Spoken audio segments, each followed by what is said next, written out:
So everybody experiences spirits differently who works with spirits. Some people it might just be a strong feeling. Some people it might be conveyed as colors or images or other things. In my case, I do personally experience spirits as full blown disembodied voices and people talking to me, interacting with me in my daily life. I do experience them as anthropomorphized, um, how to put it, animistic characters. Like, I do actually experience them as characters who are parts of nature, parts of consciousness, astrological emanations of the planets and stars, and core concepts of life and the universe. But they do talk to me. They talk to me, they interact with me. If I feel their energy, I can have a anthropomorphized idea of what they look like to me, of what their energy conveyed in a bodied form would look like to me. Um, and I think that they're really more like abstract energies of the nature and planets and consciousness, but that the way that can be viewed through a human brain varies. And the way that it works for me is that they are like full blown people for me. And that could be because of how my disabilities affect my perception, or it could just be that that's how it is for me. And I say it this way because I think it's interesting that I experience them that way, because I used to be an atheist. I didn't believe in spirits at all. I didn't understand that I was one by my own definition of what a spirit is now. Um, and I didn't understand really anything about it. I thought it was all just like made up, fictional. And then now that I know about pantheism, I see it differently. And now that I've been doing witchcraft for like 4 years as well, witchcraft opened up a whole new world of possibilities. But recently I've been interacting with some demons.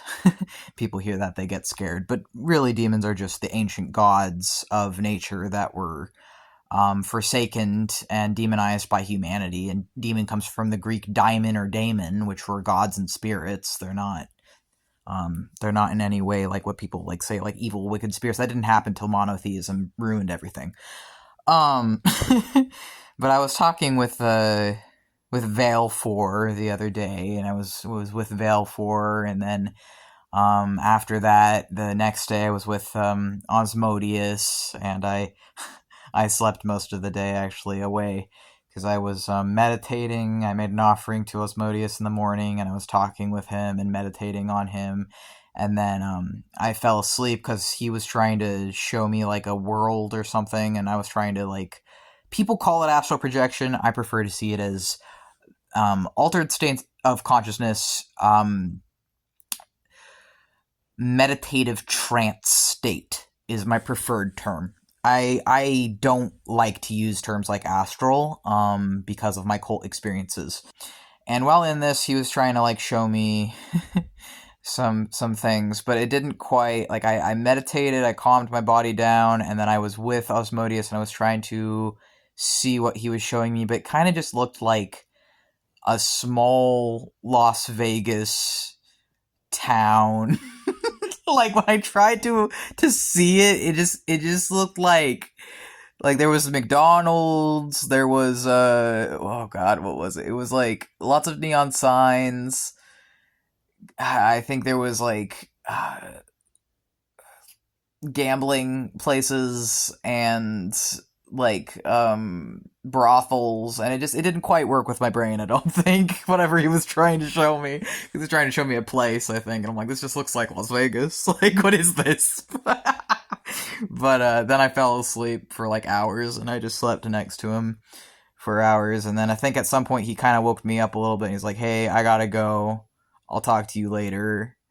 It was nice being with you, and then he like faded out. But yeah, I would say that for me at this point in my life, I definitely experience spirits in a heavily anthropomorphized way. But I also think that part of that's because of my plurality of consciousness, and as someone who experiences daily plurality of consciousness, I think that definitely informs and affects my experience of the spirit world as well.